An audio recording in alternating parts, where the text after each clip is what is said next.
Alright, so I'm a D&D player. That is pretty common knowledge. I am a part of my school's D&D club. I've been for this year and the last year. And right before we all went on winter break last year, the runner of the club, like the person that decided to run the club, basically said, "Everyone, bring a level 1 character. We are doing a battle royale." And so honestly, I forgot what I brought. I forgot which character I brought, but I remember some of my friends brought a bard, some of my friends brought barbarians, some brought fighters, all of that stuff. And the instructions of the game was really easy. Everyone moved at the same time, and after movement, everyone was able to take an action, and then the event holder would roll on I think it was a D100 table, and some kind of event would happen. So that got me thinking, theoretically, what is the best character I can make for this challenge? I got thinking about that, and here are my rules. First of all, has to be a level 1 character. Second of all, we're only using the player's handbook since those were the two rules. And third of all, we can't, well, I guess we're going to be power maxing. And third rule is we're only allowed starting equipment since that was what was on the challenge. So let's pick out the class, race, and starting equipment. Alright, so the first thing to keep in mind while creating this character is that at no points are we able to take a short or long rest. This pretty much kills the opportunity for any spellcasting characters. Most full casters have about 3 spell slots at level 1. That means that you have 3 spells to cast and then you are open, defenseless. You might be able to use your melee weapon, however someone else is going to be constantly attacking you. So most classes, most full caster classes and half caster classes are out here. So we are pretty much only left with marshals.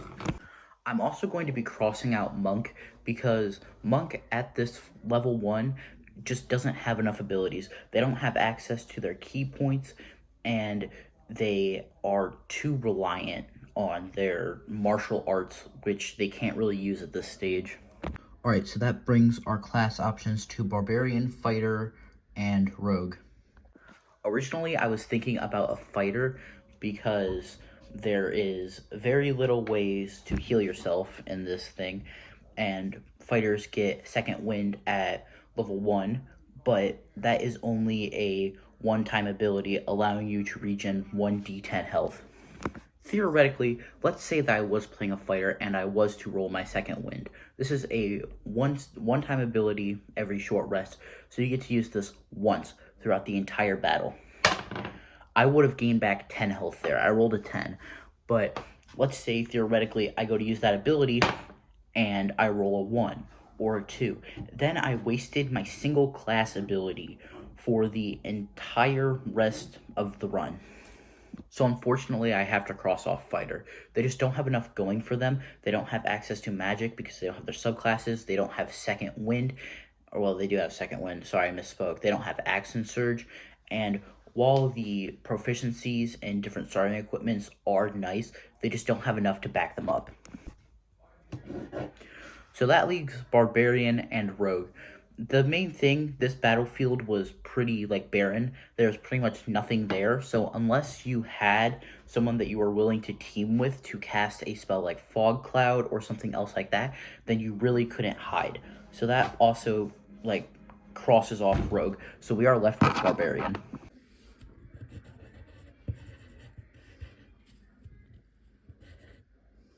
Sorry for shaky camera.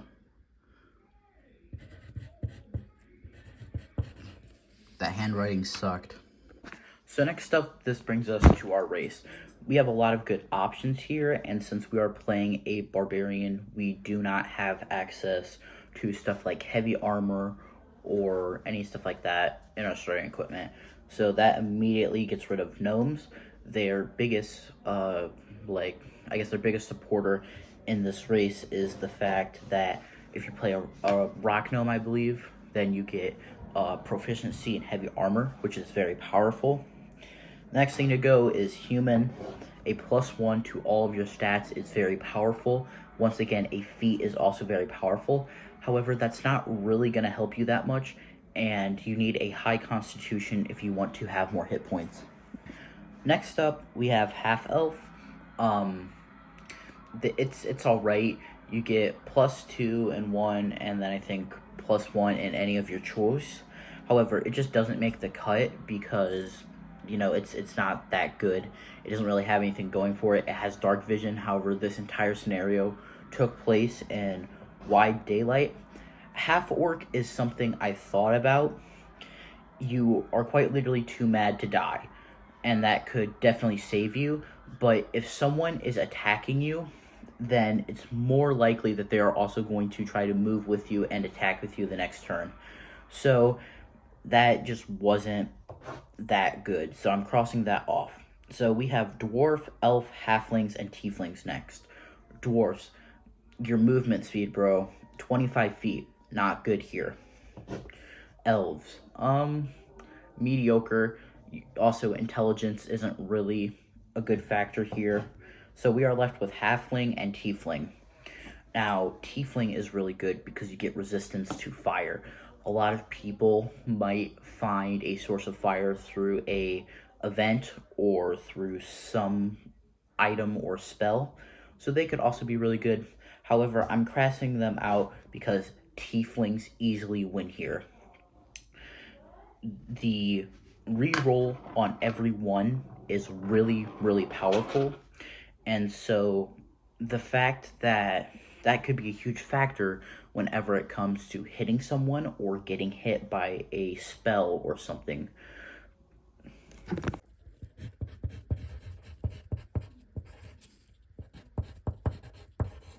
There we go. All right, now it's time to roll some stats. Hopefully they're not terrible. Preferably I want a high dexterity, a high constitution, and a high strength for the character I'm playing. I get a +2 in dexterity because I am playing a halfling. So yeah, let's start rolling some dice.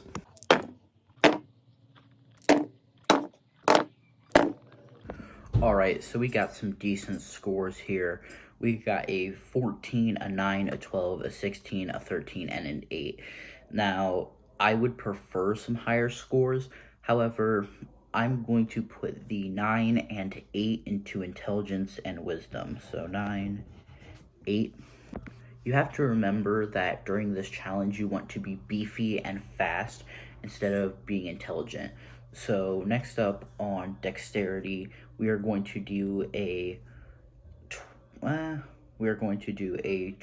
turning it into a 14, which isn't actually that bad. Strength is going to be my 16. Constitution is going to be my 14, and charisma is going to be my 13. So at this point, I've calculated the modifiers. We have a +2 in constitution, which brings our hit points from a 12 to a 14, which isn't actually too bad. Could definitely be higher.